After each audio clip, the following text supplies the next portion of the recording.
ভারত তো দূরের কথা, আমেরিকা আমাদের সাথে টিকবে না ইনশাআল্লাহ। আমরা বলছি 4 দিনের মধ্যে আমরা কলকাতা দখল করে নেব, আমরা দখল করে নেব।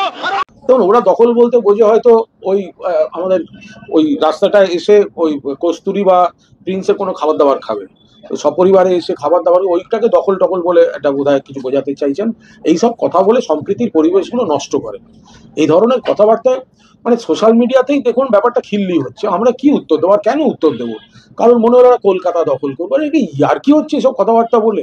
একটা শান্তির পরিবেশটাকে সেটাকে এই ধরনের প্ররোচনামূলক কথা বলা কি হয়?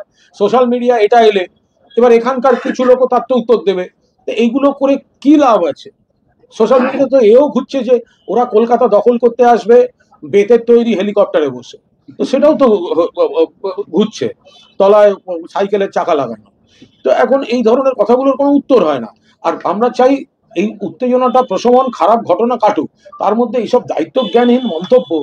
আচ্ছা, এরা কোথায় ছিলেন? এরা যে প্রাক্তন সেনাপ্রধান, তো এরা তো জানবেন যে বাংলাদেশের জন্মটাই হয়েছে ভারতবর্ষে তৎকালীন প্রধানমন্ত্রী ইন্দিরা গান্ধী ছিলেন বলে।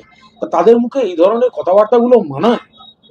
ইসকনের যারা রয়েছেন বাংলাদেশে তাদেরকে হত্যা করা হবে, মৌলবাদীরা এরকম হুমকি দিচ্ছেন, এই ভিডিও তার কাছে আছে বলে জানিয়েছেন আমাদের ইসকনের এখানের প্রধান রাধারমণ দাস। দেখুন, আমরা তো বারবার বলছি যে ধরনের ঘটনাগুলো আসছে এটা অত্যন্ত উদ্বেগজনক। কেন থামানো হচ্ছে না? থামানোর এখতিয়ারটা তো কেন্দ্রীয় সরকারের।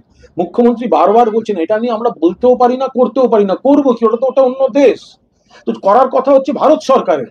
সেখানে নরেন্দ্র মোদীর সরকার চুপ করে বসে আছে, পার্লামেন্টে বক্তৃতায় বিবৃতি দেন না, তারা বাংলাদেশ নিয়ে কোনো কড়া অবস্থান নেই। কালকে বিদেশ সচিব যাবেন। এখন কি হচ্ছে, কি বাড়তেছেন, ঘটনা ঘটতেই থাকছে।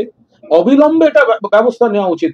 না হলে ও ওই দেশে হিন্দুরা মার খাচ্ছেন, আর এই দেশে সেইটা দেখিয়ে হিন্দুদের নিয়ে ভোট মার্কেটিং করছে বিজেপি। এটা তো ঠিক হচ্ছে না।